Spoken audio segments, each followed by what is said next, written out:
नवीन tricks घेऊन आलोय जे की तुम्ही 1 ते 100 पर्यंत पाढे एकदम इझिली करू शकता. यामध्ये आपण कुठलाही पाढा एकदम इझिली तयार करू शकतो. आता आपल्याला 64चा पाढा तयार करायचा आहे. तर 64चा पाढा तयार करण्यासाठी मी काय केलं, 6चा पाढा जशाला तसा लिहिला इथे, ओके, आणि 4चा पाढा जशाला तसा लिहिला.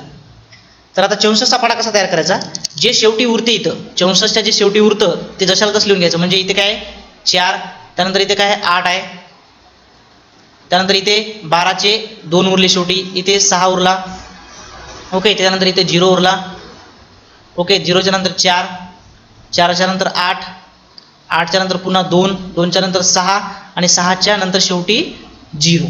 आता काय करायचं, इकडच्या साईडला काय उरतं ते पाहायचं. इथे काय उरला 6 जशाला तसा लिहिला, त्यानंतर इथे काय उरला 12 जशाला तसा लिहिला, ओके, त्यानंतर इथे काय उरला 18 आणि इथे काय उरला 1, दोघांची बेरीज 19, बस त्या दोघांची बेरीज करीत जायचं. इथे काय उरला 24 आणि इथे काय उरला 1, दोघांची बेरीज 25,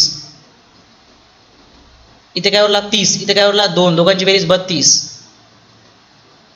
इथे 36 आणि 2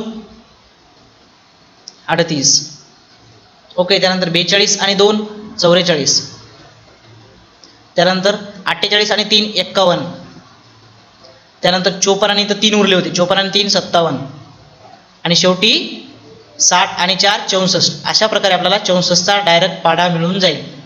ओके, म्हणजे जे शेवटी उरतं ते जशाला तसं लिहायची, ही संख्या जशाला तशी लिहून घ्यायची आणि जे उरले त्यांच्या दोघांची बेरीज करायची, बस ते झाला पाढा. ओके, दुसरं एक एक्झाम्पल पाहू. आणि कुठलाही पाढा असू द्या, 1 ते 100 पर्यंतचा कुठलाही पाढा असू द्या, तुम्ही अशा प्रकारे करू शकता. आता इथे 36चा करण्यासाठी मग आपल्याला काय करावं लागेल, हे जे 6 आहे हे जे शेवटी उरतं ते जशाला तसं लिहून घ्यायचं 36चा पाढा तयार करण्यासाठी. आणि त्यानंतर जे उरलं त्यांची बेरीज, म्हणजे इथं काय उरला 3, इथं 6 आणि 1 दोघांची बेरीज 7. आता पहा शेवटी काय काय उरलं, 6 2 8 4 0 6 2 8 4 आणि 0.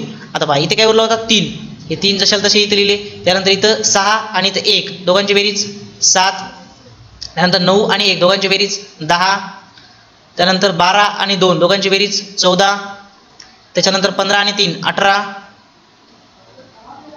ओके, त्यानंतर 18 आणि 3 21, त्यानंतर 21 आणि 4 25, त्यानंतर 24 आणि 4 28,